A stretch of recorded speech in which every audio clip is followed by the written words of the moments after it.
the Ministry of Energy, the Ministry of Transport, and I have the following to say. Over the past few weeks, many families, businesses, farmers, and transport operators have felt the pain of rising fuel prices. I fully understand the frustration and the burden this has placed on households and on the cost of living across the country. As President, I want to speak to you honestly and directly about why this is happening, what the government is doing, and why we must face this challenge together as one nation. The truth is this: Kenya is facing the effects of global fuel crisis caused by the ongoing conflict in the Middle East. This is not a crisis affecting Kenya alone. Countries across Africa, Europe, Asia, and the Americas are all struggling with rising fuel prices, fuel shortages, and disruptions in supply. Since the conflict involving Iran escalated on the 28th of February 2026, the Strait of Hormuz, one of the world's most important oil supply routes, through which nearly 1/5 or 20% of global oil passes every day, has experienced major disruption. This has created one of the largest global oil supply shocks in modern history. Within just weeks, global fuel prices rose sharply, with increases and prices increasing by 54% for super petrol, 118% for diesel, and 126.4% for kerosene. These increases directly affect the landed cost of fuel imported into Kenya and ultimately impacted pump prices across the country. The World Bank now projects that global energy prices will rise by 24% in 2026 alone, while the International Energy Agency has warned that global market may remain undersupplied until late 2026 or beyond. Fellow citizens, this is not a Kenyan problem alone. Around the world, governments are introducing emergency measures to manage rising fuel costs, supply disruptions, and pressure on the cost of living. Some countries are now experiencing actual fuel shortages and rationing. Others have encouraged citizens to work from home in order to reduce fuel consumption, while some have reduced working days. Our priority as government has therefore been twofold. First, to ensure that Kenya continues receiving stable fuel supplies across the country. And secondly, to cushion Kenyans as much as possible from the full impact of this global crisis. Kenya imports all its fuel from the Gulf region. Therefore, when global oil prices rise, the impact inevitably reaches us here at home. The current fuel prices reflect the global reality. We recognize that these increases are painful and carry serious consequences for transport costs, food production, business operations, and the overall cost of living. I know that for many Kenyans, rising fuel prices are not just numbers at the pump. They reflect everyday life.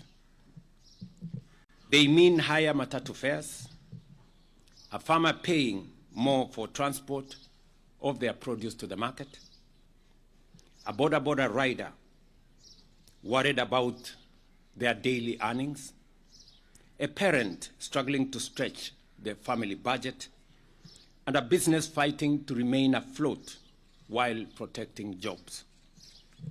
The government of Kenya has not stood by. We have undertaken several consequential interventions. The government of Kenya has not stood by. We have undertaken several consequential interventions. First, through forward planning, using the Petroleum Development Levy and Fund, we have built strategic financial reserves to help stabilize the market during times such as this, without disrupting the broader economy as has happened in the past. To cushion consumers from the sharp rise in global oil prices, the government has used the Petroleum Development Fund to stabilize fuel prices. In the last two pricing cycles alone, that is April, May, and May-June 2026, the government has utilized 13.7 billion to cushion consumers. Secondly, working with Parliament, we have reduced VAT on petroleum products from 16% to 8%, foregoing Kenya shillings 14.4 billion in tax revenue in order to reduce pressure on Kenyan families and businesses. In the April-May 2026 pricing cycle, the government utilized Kenya shillings 6 billion in fuel stabilization and also forwent 6.41 billion in VAT revenue. In total, the government spent 12.45 billion on stabilizing during that cycle. That is April-May. We have spent a total of 12.45 billion to stabilize fuel prices. Because of this intervention, super petrol prices were reduced by 19 shillings and 67 cents, diesel reduced by Kenya shillings 40.25 per litre, and kerosene was reduced by Kenya shillings 115 per litre. Similarly, during the May-June 2026 pricing cycle, the government utilized another 7.7 billion for stabilization and forwent 8 billion shillings in VAT revenue. In total, during the current cycle, the government has spent 15.72 billion on stabilization for this month of May-June. As a result, super petrol prices were reduced by 15.87 shillings per litre, diesel reduced by 44.89 shillings per litre, and kerosene reduced by 78 shillings per litre. Just for context, without government intervention during this cycle, super petrol would today have retailed at Kenya shillings 230 shillings per litre instead of the 214. Diesel would be retailing at 277.75 shillings per litre instead of the current 232.86 shillings per litre. And kerosene would have retailed at 270 shillings per litre instead of the current 191 shillings per litre. Taken together, across April, May, and May-June 2026 pricing cycles, the government has spent a total of 28.19 billion on fuel price support through direct stabilization measures and tax relief interventions. These interventions have protected millions of Kenyans from even more severe economic hardship. I have further directed, after consultations with the leaders present here from the transport sector, and we had many hours of consultations with them yesterday, I have directed that in the pricing cycle, next pricing cycle, we are going to further reduce the price of diesel by a further 10 shillings for the June-July cycle to help stabilize pump prices and provide additional relief to consumers. Thirdly, through the government-to-government fuel supply framework, we have secured guaranteed fuel supplies despite global supply chain disruptions, ensuring uninterrupted fuel supply availability across the country. The arrangement has stabilized fuel pricing compared to the old spot market system, where prices fluctuated sharply every month.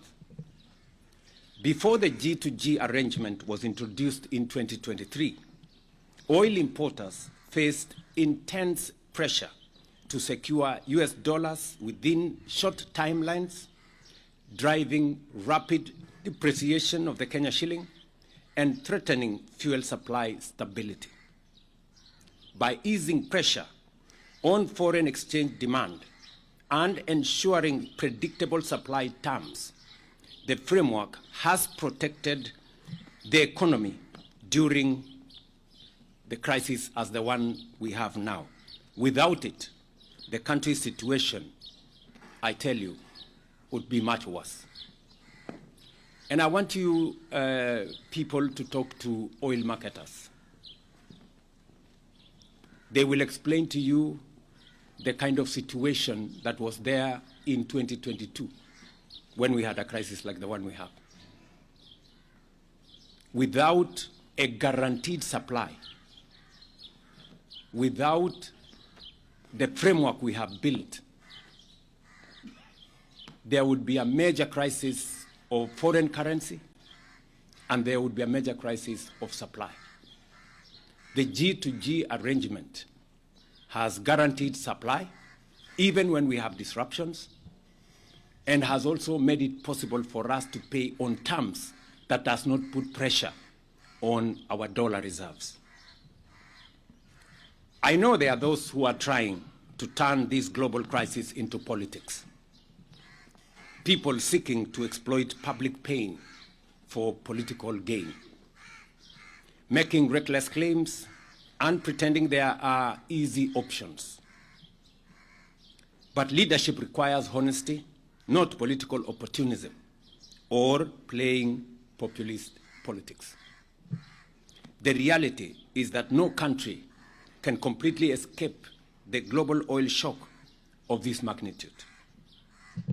Even advanced economies with far greater financial resources than Kenya are facing similar challenges. There are those asking government to remove all taxes and levies on fuel immediately. But we must ask ourselves honestly, if we stop collecting these revenues entirely, what public services shall we stop funding? Do we go back to the spectacle of stalled road projects that had become a hallmark across our country? Do we stop the fertilizer subsidy that is enhancing food security? Do we cut the security budget that helps us secure our borders, combat criminal gangs, and protect citizens? Surely, our hospitals and schools must continue to function, and we must continue to fund them. These decisions, leadership requires us to make responsible decisions not only for today, but also for the long-term stability of our economy and our country. Because we do not know how long this crisis will continue, or whether prices may even rise further in the months ahead, we must act with care, responsibility, and sustainability in our mind. Fellow citizens, every nation facing this crisis is being forced to make sacrifices. Kenya, too, is making sacrifices, but they must be fair, responsible, and sustainable. Our responsibility as government is to solve today's problem without creating a bigger problem tomorrow. Our duty is to protect Kenyan families today while ensuring long-term stability of our economy. That is why government continues to review every possible measure to reduce pressure on citizens while safeguarding the economic stability of our country.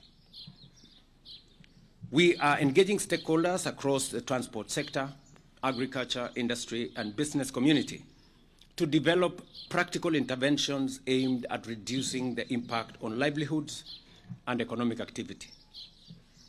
This crisis is also a reminder that Kenya must never remain permanently vulnerable to external oil shocks and conflicts happening thousands of kilometers away from our borders.